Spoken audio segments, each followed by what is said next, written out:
What's up, y'all? It's Lil Dicky, just hanging out here with Ambrosia for Heads, as I always do. Thanks for having me. It's great. Everybody has a great time.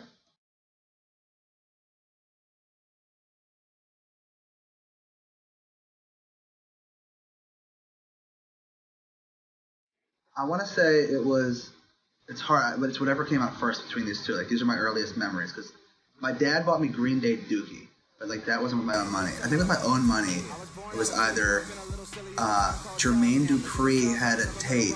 I don't remember the name of the album. But it was like with there was one song on it with clips, like called like Talk About, like Won't Talk About Cash, Don't Talk With That. I forget. But there was that, and then I also bought Kid Rock. I think it was Kid Rock, Devil Without a Cause. You know, back in the day, I liked rap, but I also liked rock. So I think Kid Rock was like a really cool hybrid, and he was like I don't know, it just seemed like he was a wild child type of, like, did whatever he wanted type thing. Before that, I kind of was like leaned rock, and then that, I mean, I don't, it wasn't like hip hop per se, but he was rapping, and then after that, I started getting into rap. Damn. Probably Jay-Z, because like, yeah, he's my favorite ever. I don't think I heard of many people earlier than Jay-Z. And like, you know, I've always loved him, and I don't think anybody took that throne from him ever for me. So Jay-Z. Like, I felt like a lot of rap albums that, like, back then you would hear, and like you couldn't, like, all the songs weren't great. But Jay-Z, the beats, like, were just very memorable. His voice is obviously incredible. And it just seemed like he was capable of bragging about himself in a way that didn't rub you the wrong way in the slightest. I listened to like Reasonable Doubt like after the fact, you know what I mean? Like, I think like the Black album was like at like the height of my Jay-Z. Like, that's when I think I was like, unquestionably, this is my favorite rapper. Blueprint was great too.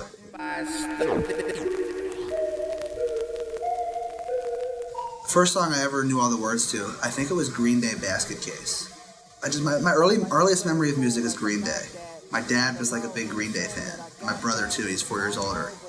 And like, they were going to Green Day concerts before I was allowed to go to a concert. And I just think that was the music that was... Alternative rock was like my, you know, ages like 8 to 13. And then 13, you know, actually, maybe like 12, 13, I started like liking rap more and more. And I pretty much don't even listen to all rock anymore. But I think it was Green Day Basket Case. The first memory I have of like being really like fascinated by hip hop, I was in class. I think it was like 5th grade, but I'm not totally sure. And there was this girl in front of me who was like a really cute girl. And I don't know what we were doing in class, but the teacher played the Mason Puffy song, What You Know About Going Out, the bad, bad, bad, bad boy. And she played that song, and the girl, like, in front of me, knew the words to the song. And she was, I'd never heard it before, but she was rapping it. And like something, it was like before I really feel like I was experiencing even like sexual feelings, but like something about that, I was like so attracted to that girl in that moment, you know? And I was like, I think it was just the coolness of the hip hop vibe to it. To her being like, what you know about going out, TV's in the headrest, and it was just like, I really like vividly remember that moment.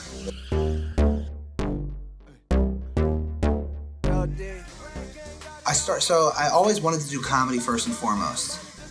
And I thought rap was a good way in. I don't think I knew that it was like the way in, but I knew that it was probably like the most logical way in. As I did it, I started getting better and better. But I still didn't know if people were going to take it seriously as rap. I would say the first day I felt like I knew that I had to continue being a rapper, and like that I was like destined to be a rapper. It was probably the day I put stuff out for the first time, because I put Ex-Boyfriend out and it got 1 million views in the first day. And people, like, the comments weren't, like, I was, you know, I thought people would like it, but I didn't think people would be able to differentiate it between, like, Lonely Island, you know what I mean? But, like, the comments I was reading, everyone was like, this guy's, like, my new favorite rapper, like, this guy's rapping his ass off, like, and so all that's I guess I didn't know if people would appreciate the writing behind it. I could never live with a what if. Like, you know, I've always felt that I was destined to, like, be recognized for being, I don't know, something, you know, publicly, like probably funny first and foremost, like, because I just, growing up, no matter where I was, if it was high school, then I went to overnight camp, then I went to college, and it's completely different groups of people that all seem to say, you're, you know, really, really funny. So I always knew, just like my whole life, that I don't think like Jonah Hill or Seth Rogen are much, started out more than everybody's funniest friend. So I knew I like would never be able to live with myself not attempting something. Like I went class clown in middle school, class clown in high school. Like I was just like, I just always thought that I was meant to be like known for being funny. So putting myself out there wasn't difficult for me because I could never live with what if. Like if I like didn't try something, I'd be like 30 and just so bitter because like I don't know what could have happened.